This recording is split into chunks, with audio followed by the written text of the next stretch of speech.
Israel యుద్ధం రోజు రోజుకు ముదురుతోంది. ఖమేనీ అంతు చూస్తామని ఇజ్రాయెల్ అంటుంటే తగ్గేది లేదని ఇరాన్ సవాల్ చేస్తోంది. దీంతో యుద్ధం కొత్త మలుపులు తిరుగుతోంది. ఇజ్రాయెల్కు పాశ్చాత్య దేశాలన్నీ మద్దతుగా నిలుస్తూ ఉంటే ఇరాన్కు మాత్రం పాత మిత్రులు, రహస్య మిత్రులు కూడా హ్యాండ్ ఇస్తున్నారు. ఇరాన్ ఒంటరిగా మిగిలిపోతోందా? అసలు ఆ దేశానికి ఏమైంది? ఇప్పుడు ఇరాన్ పరిస్థితి ఏంటి? ఆ దేశానికి మద్దతుగా నిలిచే దేశాలేంటి? చైనా మాటలన్నీ ఉత్తవేనా? ఇలాంటి పరిస్థితుల్లో ఇజ్రాయెల్ను తట్టుకొని నిల్చునే సత్తా ఇరాన్కు ఉందా? హమాస్, హిజ్బుల్లా కనిపించడం లేదు. హౌతీల అడ్రస్ లేదు. మిలీషియాలు మాయం. ఇరాన్కు హ్యాండ్ ఇచ్చిన రహస్య మిత్రులు. ఇజ్రాయెల్కే ఫుల్ సపోర్ట్ అంటున్న G7 దేశాలు. ఇప్పుడు ఇరాన్ పరిస్థితి ఏంటి? ఆ దేశానికి తోడెవరు? యుద్ధంలో ఇరాన్కు మద్దతిచ్చేదెవరు? రష్యా పరిస్థితి ఏంటి? చైనా బుద్ధి మళ్లీ బయటపడిందా? ఇరాన్, ఇజ్రాయెల్ మధ్య భీకర పోరు నడుస్తోంది. ఇప్పట్లో ఆగే పరిస్థితి కనిపించడం లేదు. యుద్ధమంటూ మొదలైతే దానికి ఎండ్ కార్డ్ ఉండదని రష్యా యుక్రెయిన్ యుద్ధం ప్రూవ్ చేసింది. దీంతో ఇరాన్, ఇజ్రాయెల్ వార్ ఎన్ని రోజులు సాగుతుంది? ఆ రెండు దేశాలకు మద్దతుగా రంగంలోకి దిగే దేశాలేంటి? ఎవరితో ఎవరు, ఎవరికెవరు, ఎవరి వైపెవరు? ఇలా రకరకాల చర్చలు జరుగుతున్న వేళ ఇరాన్ పరిస్థితి ఏకాకిగా కనిపిస్తోంది. దశాబ్దాలుగా మిడిల్ ఈస్ట్ లో అమెరికా, ఇజ్రాయెల్ను ఢీకొట్టేందుకు, ప్రత్యక్ష యుద్ధాన్ని అడ్డుకునేందుకు తయారు చేసిన యాక్సిస్ ఆఫ్ రెసిస్టెన్స్ ఇప్పుడు పత్తా లేకుండా పోయింది. వారం రోజులు దాటినా ఆ మిత్రపక్షాల జాడ కనిపించడం లేదు. రష్యా మినహాయిస్తే ఏ దేశం కూడా ఇరాన్ తరపున నిల్చోవడం కాదు కదా, కనీసం మాట్లాడడానికి కూడా రెడీగా ఉన్నట్లు కనిపించడం లేదు. దీంతో రాబోయే రోజుల్లో యుద్ధం ముదిరితే ఇరాన్ పరిస్థితి ఏంటన్నది ఆసక్తి రేపుతోంది. యుద్ధ పరిస్థితుల్లో G7 దేశాలైన Canada, France, Germany, Italy, Japan, UK, United States లాంటి దేశాలు ఇజ్రాయెల్కు మద్దతు ప్రకటించాయి. ఇరాన్ దాడులను విరమించుకోవాలని ప్రకటించాయి. ఇక మిడిల్ ఈస్ట్ లో దశాబ్దాలుగా తన శక్తిని విస్తరించుకుని అమెరికా, ఇజ్రాయెల్ ప్రభావాన్ని, అలాగే ప్రత్యక్ష యుద్ధాలను నివారించేందుకు ఇరాన్ తన అనుబంధ సమూహాలతో యాక్సిస్ ఆఫ్ రెసిస్టెన్స్ అనే మిత్ర బలగాన్ని ఏర్పాటు చేసుకుంది. అయితే యుద్ధం భీకరంగా సాగుతున్న వేళలోనూ వాళ్లంతా మౌనంగా ఉండడం ఇరాన్ను ఒంటరి చేసినట్లవుతోంది. లెబనాన్లో హిజ్బుల్లా, పాలస్తీనాలో హమాస్, యెమెన్లో హౌతీలు, ఇరాక్లోని షియా మిలీషియా గ్రూపులు ప్రస్తుతం కనిపించకుండా పోయాయి. ఇప్పటికే ఇవి బలహీనమై అంతర్గతంగా చీలిపోయి తమ అసలు శక్తిని కోల్పోయాయి. దీంతో తొలిసారి ఇరాన్ ఒంటరిగా యుద్ధం చేస్తోందా అనే ప్రశ్నలు వినిపిస్తున్నాయి. ఇరాన్ లొంగిపోవాలని ట్రంప్ వార్నింగ్ ఇచ్చినా యాక్సిస్ ఆఫ్ రెసిస్టెన్స్ గ్రూపులు రియాక్ట్ కాకపోవడం ఈ వాదనను మరింత స్ట్రాంగ్ చేస్తోంది. నిజానికి మొదట్లో ఇరాన్కు 21 దేశాలు మద్దతుగా నిలిచాయి. అయితే ఇప్పుడు అవి కూడా మొహం చాటేస్తున్నట్లు ప్రచారం జరుగుతోంది. అమెరికా కూడా యుద్ధంలోకి దిగే పరిస్థితులు కనిపిస్తున్నాయి. ఫోర్దో అణుకేంద్రంపై దాడుల కోసం అమెరికాను ఇజ్రాయెల్ సాయం అడిగిందని, దానికి ట్రంప్ కూడా ఓకే చెప్పినట్టు తెలుస్తోంది. దీనికి తోడు ఖమేనీ వార్నింగ్ ఇవ్వడంతో ఇరాన్ విషయంలో ట్రంప్ మరింత సీరియస్ గా కనిపిస్తున్నారు. దీంతో యుద్ధానికి దిగేందుకు రెడీ అయినట్లు ప్రచారం జరుగుతోంది. ఇరాన్కు స్నేహితులను దూరం చేసే పనిలో పడ్డారు. పాక్ మిలిటరీ చీఫ్ మునీర్తో లంచ్ మీటింగ్ కు అర్థమదే. అమెరికా బరిలోకి దిగే అవకాశాలు కనిపిస్తుండటంతో ఇరాన్కు మద్దతివ్వాలనుకున్న దేశాలన్నీ యూటర్న్ తీసుకుంటున్నాయి. తాము ఇరాన్ వైపే ఉన్నామని, ఇజ్రాయెల్ అన్యాయంగా దాడులు చేస్తోందని అన్న వాళ్లంతా ఇప్పుడు అమెరికా ఎంట్రీతో పక్కకు తప్పుకుంటున్నట్లు టాక్.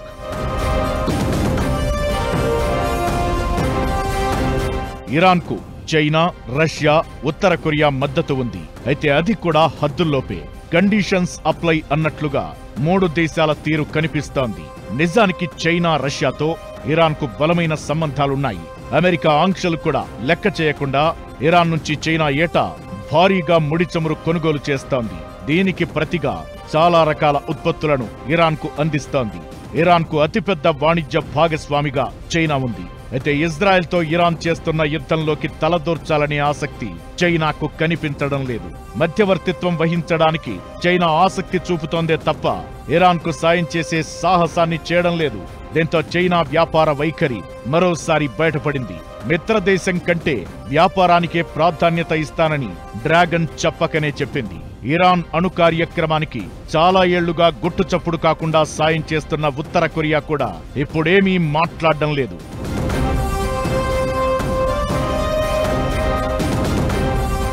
యుక్రెయిన్తో యుద్ధంలో రష్యాకు ఇరాన్ భారీగా మిస్సైల్స్, డ్రోన్లు అందించింది. కష్టకాలంలో రష్యాకు తోడుగా ఉండగా ఇప్పుడు కనీసం అదే రేంజ్లో ఇరాన్కు రష్యా సాయం చేసే పరిస్థితి కనిపించడం లేదు. ఇరాన్పై ఇజ్రాయెల్ దాడిని ఖండించడంతో రష్యా సరిపెట్టుకుంది. ఈ యుద్ధంలోకి అమెరికా ఎంటర్ అయ్యే అవకాశముందనుకుంటున్న రష్యా వివాదాస్పద వ్యాఖ్యలకు దూరంగా ఉంటోంది. పశ్చిమాసియా ప్రాంతంలో మిలిటెంట్ సంస్థలను పెంచి పోషిస్తున్న ఇరాన్కు బహిరంగంగా మద్దతును ప్రకటిస్తే అరబ్ దేశాలతో తమ సంబంధాలు దెబ్బతింటాయనే ఆందోళనలో రష్యా, చైనా ఉన్నట్లు కనిపిస్తున్నాయి. ఇలా మిత్రులంతా దూరంగా ఉంటున్నారు. నిర్మించుకున్న యాక్సిస్ ఆఫ్ రెసిస్టెన్స్ వీక్ అయిపోయింది. ఇరాన్తో Armenia, Azerbaijan, Turkmenistan, Afghanistan, Pakistan, Turkey, Iraq దేశాలు సరిహద్దులుగా ఉన్నాయి. ఇందులోనూ మెజారిటీ దేశాలతో ఇరాన్కు గొడవలే ఉన్నాయి. దీంతో రాబోయే రోజుల్లో ఇరాన్ తరపున ఏ దేశం కూడా ముందుకొచ్చే అవకాశాలు కనిపించడం లేదు. నమ్ముకున్నోడు నట్టేట ముంచేసినట్లయింది. నమ్మకం పెట్టుకున్న బలం లేకుండా పోయింది.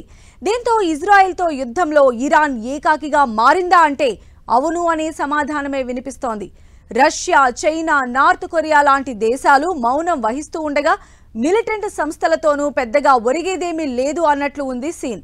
అసలు యాక్సిస్ ఆఫ్ రెసిస్టెన్స్ కు ఏమైంది? ఈ మిసైల్స్, డ్రోన్లతో ఇరాన్ ఎన్ని రోజులు యుద్ధం చేయగలదు? యుద్ధంలో నెక్స్ట్ జరగబోయేది ఇదేనా? మిత్రదేశాలు గట్టిగా మాట్లాడడం లేదు. మిలిటెంట్ సంస్థలు కదలడం లేదు.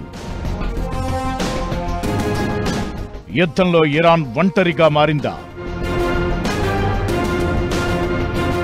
యాక్సిస్ ఆఫ్ రెసిస్టెన్స్ కు ఏం జరిగింది? ఇరాన్ ఇజ్రాయెల్ వార్లో నెక్స్ట్ ఇదేనా? ఇజ్రాయెల్తో ఇరాన్ వైరం దశాబ్దాల నాటిది. ఎక్కడో 1300 కిలోమీటర్ల దూరంలో ఉన్న ఇజ్రాయెల్ను ఇబ్బంది పెట్టేందుకు ఇరాన్ గీసిన వేసిన స్కెచ్చే యాక్సిస్ ఆఫ్ రెసిస్టెన్స్. ఇజ్రాయెల్ చుట్టూ ఉన్న దేశాల్లో మిలిటెంట్ సంస్థలను ఖమేనీ సర్కార్ పెంచి పోషించింది. నిధులు, ఆయుధాలు అందించింది. ఇలా పాలస్తీనాలో హమాస్, లెబనాన్లో హెజ్బుల్లా, యెమెన్లో హౌతీలు, ఇరాక్లోని షియా మిలిటెంట్ సంస్థలు ప్రాణం పోసుకున్నాయి. తమకు కర్త కర్మ క్రియగా నిలిచిన ఇరాన్ ప్రస్తుత కష్టకాలంలో ఉందని తెలిసి కూడా మిలీషియాలు పెద్దగా రియాక్ట్ కావడం లేదు. యాక్సిస్ ఆఫ్ రెసిస్టెన్స్ పూర్తిగా సైలెంట్ మోడ్లో ఉండడం అవాక్కయ్యేలా చేస్తోంది. అటు అమెరికా, ఇటు ఇజ్రాయెల్ దూకుడుకు మిలీషియా గ్రూపులు చెల్లాచెదురయ్యాయి. నాయకుడు లేని గుంపులుగా మిగిలిపోయాయి. దీంతో ఇరాన్కు సాయంగా నిలవలేని పరిస్థితి.